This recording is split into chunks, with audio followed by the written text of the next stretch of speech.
conspiracy theories turned out to be motherfucking true. Missing Japanese citizens. One night in June 1978, a 22-year-old single mother of 2 kids named Yaiko Taguchi was working her usual shift in Taguchi. Tokyo, Japan's cabaret Hollywood.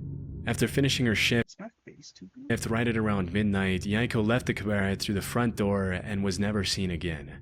At first, nobody thought that anything serious had happened to Yaiko. In fact, several years later, her manager was questioned, and he claims that everyone thought she had quit when she failed to show up. At around that time, there had been rumors going around that several North Korean spies were working undercover in Japan looking to abduct innocent citizens and hold them as hostages back in North Korea. However, this was seen by the Japanese government as nothing more than a conspiracy theory that couldn't possibly be true. Sadly, the missing case of Yaiko went cold, and it wasn't until almost a decade later that a clue to her whereabouts emerged following a disturbing chain of events. In November 1987, as South Korea was preparing to host the Olympics in the capital city of Seoul, a Korean Airlines plane blew up in mid-air as it was flying over the Andaman Sea, taking the lives of 115 innocent people. During the investigation, it was revealed that 2 North Korean agents acting under direct orders from the North Korean government had planted a bomb in an overhead storage compartment before getting off at the first layover in Abu Dhabi. As the authorities were closing in on the 2 suspects, one of them took his life with a cyanide-laced cigarette, but the South Korean government was able to arrest the other agent responsible. Took his own life by a cyanide-laced cigarette? Bro, is there not better ways to, off herself or what? For the attack. During her interrogation, it was revealed that she had been training for that mission for 6 years.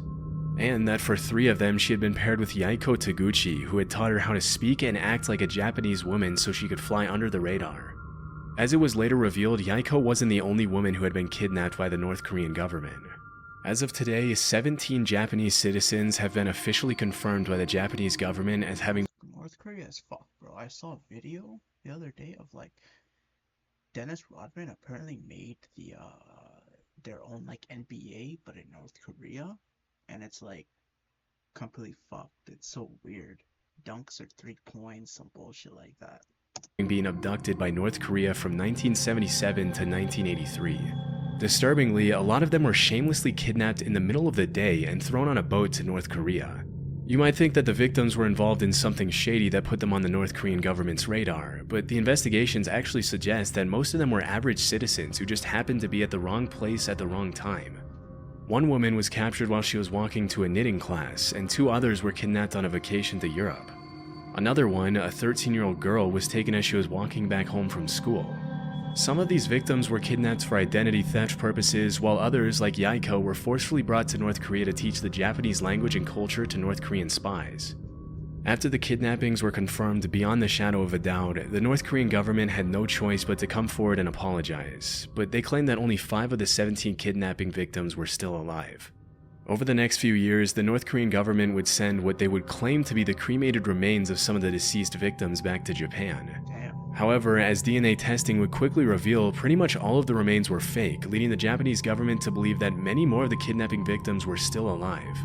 To this day, the North Korean government has stuck to its story, claiming that there were only 13 kidnapping victims and that the ones who were still alive were sent back safely to Japan.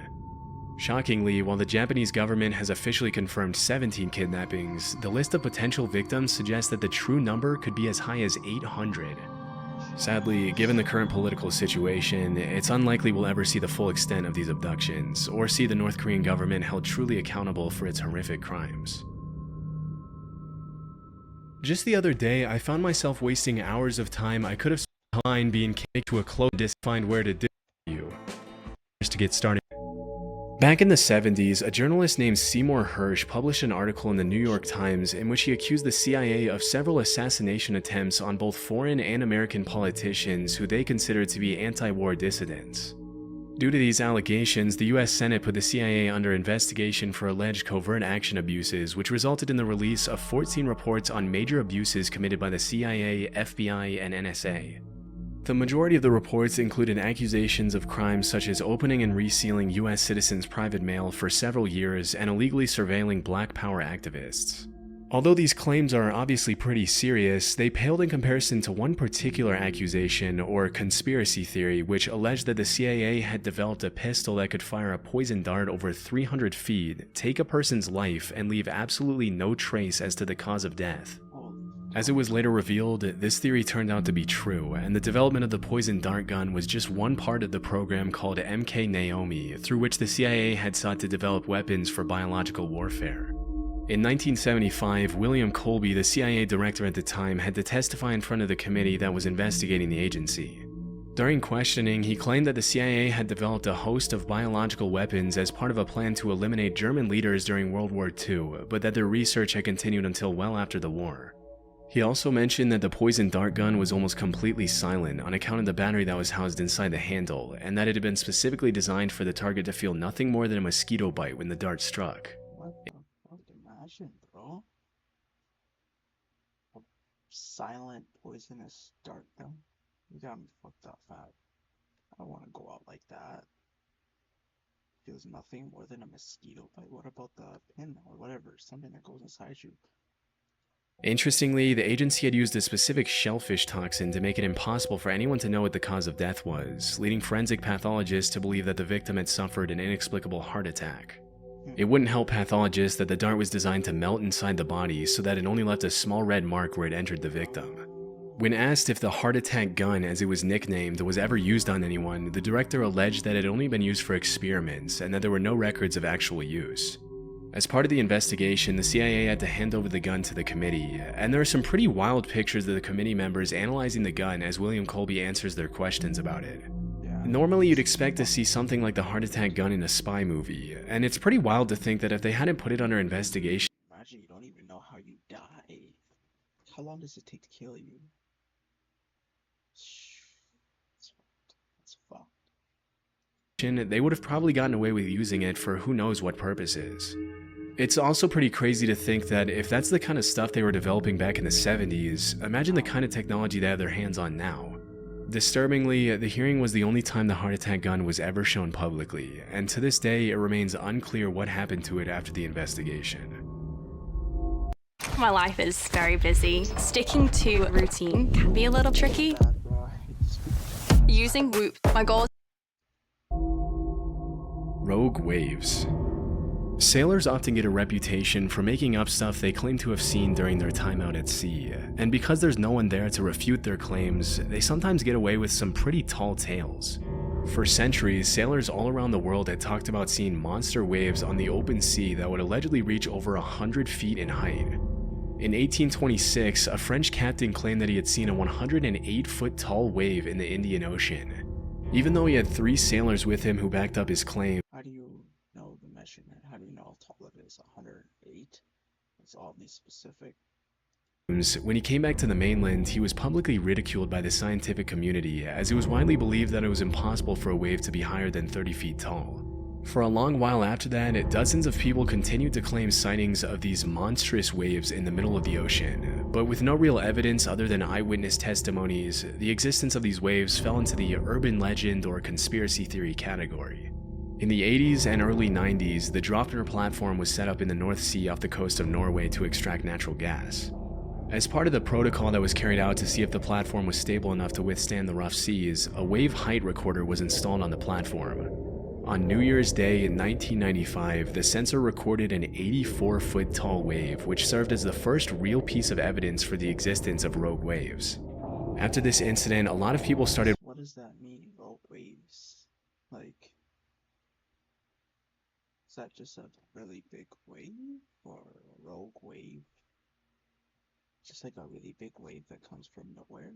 wondering how many of the sailors from previous centuries had been telling the truth. What's more disturbing than that is that there were probably hundreds of disappeared sailors from all around the world who had come across a rogue wave, also known as a monster wave or a freak wave.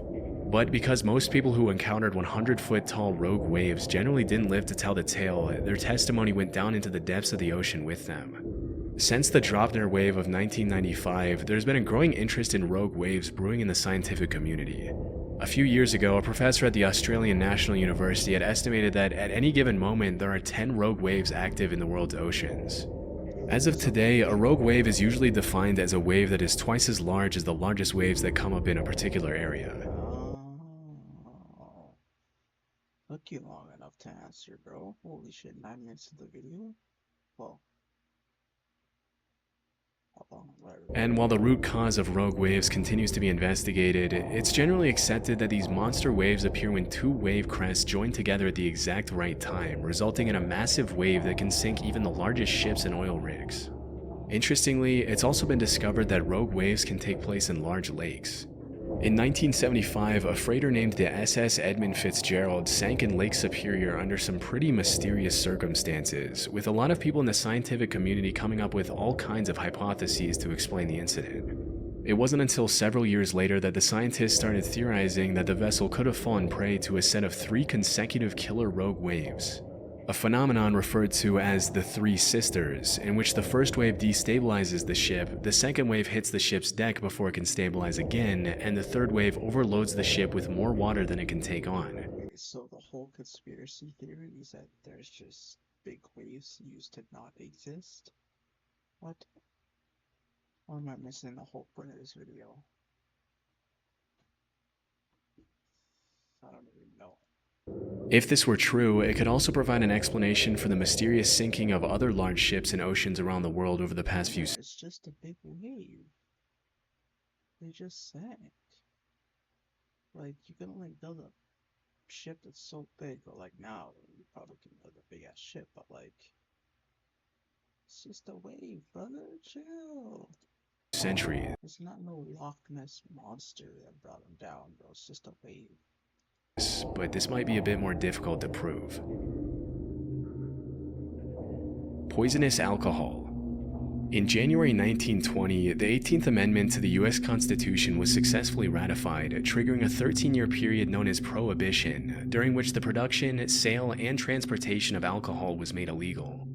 During this period, the government enforced some pretty strict measures to prevent bootlegging of alcohol, which made the alcohol black market flourish like crazy.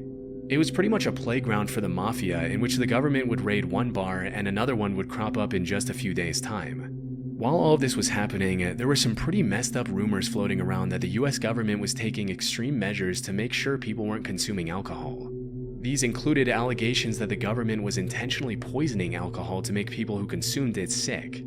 For a while, Alcohol is poison, though. What? this remained something of a conspiracy theory, but things took a turn pretty quickly on New Year's Day 1927 when 41 people died from alcohol poisoning at New York's Bellevue Hospital. Disturbingly, the autopsies revealed that a lot of the victims had been drinking industrial methanol, otherwise known as wood alcohol, which can be fatal even at low doses. It turns out that the government had forced companies to denature industrial alcohol to make it undrinkable since 1906, which was far before Prohibition. Oh, no, that's actual feeding, bro. Industrialized, what is it? Methanol or whatever? Ethanol? But when the crackdown on alcohol started, the government ordered these companies to add quinine, methyl alcohol, and other toxic chemicals to discourage people from drinking it. Their reasoning was that if black market dealers knew their alcohol had been poisoned, they wouldn't dare distribute it knowing how dangerous it would be for their customers to consume. I guess they forgot to factor in that the demand for alcohol at the time was absolutely insane, and that black market dealers didn't care who lived or died from consuming their product. It wasn't until December 1933, 6 years after the Bellevue incident, that the federal government finally toned down their abstinence from alcohol policies. But by then, thousands of Americans had already been poisoned with contaminated alcohol. EVE to me is basically freedom. It's a giant open universe where you can do whatever. Gorillas. Nowadays, there's really nothing too shocking about seeing a gorilla in a zoo or on TV, but there was once a time when gorillas were considered to be in the same category as the chupacabra, the Jersey Devil, Bigfoot, and the Loch Ness Monster. What? There's some dumbass people back in the day, bro. How do you... A gorilla's like a mythical creature or something.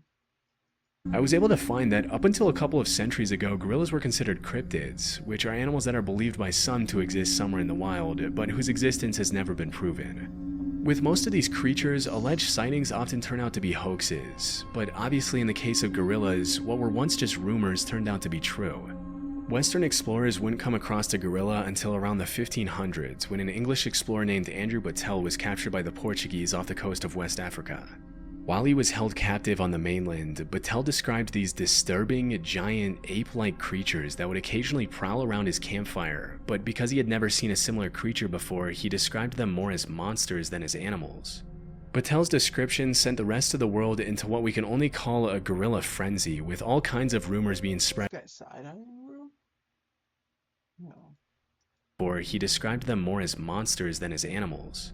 Battelle's description sent the rest of the world Fuck you looking at, brother? into what we can only call a gorilla frenzy, with all kinds of rumors being spread about these allegedly bloodthirsty, dangerous creatures living in exotic parts of the world. Over the next couple hundred years, the buzz around gorillas grew as explorers in Africa sent back illustrations of gorillas to Europe, which were often given to royalty and emperors as rare gifts. If you were to ask any European back then what a gorilla was, they would have described it in a similar way to how we describe Bigfoot or the Chupacabra nowadays. They were thought of more as mythical monsters than regular animals.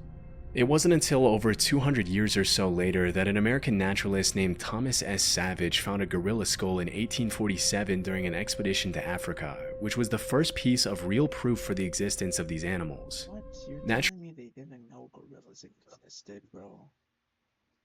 And then we came up with the theory that we came from gorillas.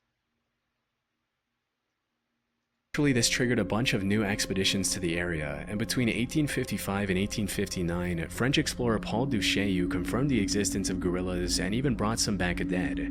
Just as Andrew Battelle before him, Paul Duchaillu also described gorillas as these savage, bloodthirsty creatures which stuck in the public mind for a long time. Around 15 years later, some German explorers brought back a baby gorilla from Africa to Liverpool, even putting up some towels on the ship so he could swing around and entertain himself on the long journey back. As you can probably imagine, as soon as the ship arrived back in Liverpool, people started flocking around the hotel where the gorilla was allegedly being kept to catch a glimpse of the once mythical creature. To the public's dismay, Pongo the gorilla wasn't the massive, violent monster they had thought, but rather a cute little 2-year-old gorilla who loved to play with dogs. A few years later in 1902, a German explorer named Robert von Beringe killed 2 mountain gorillas, which were huge in comparison to the baby gorilla that the previous German explorers had brought back. And that was really the first time the public was able to understand what a full-sized adult gorilla looked like. It's pretty crazy to think that at some point these animals that we now see as normal were once seen as legendary monsters.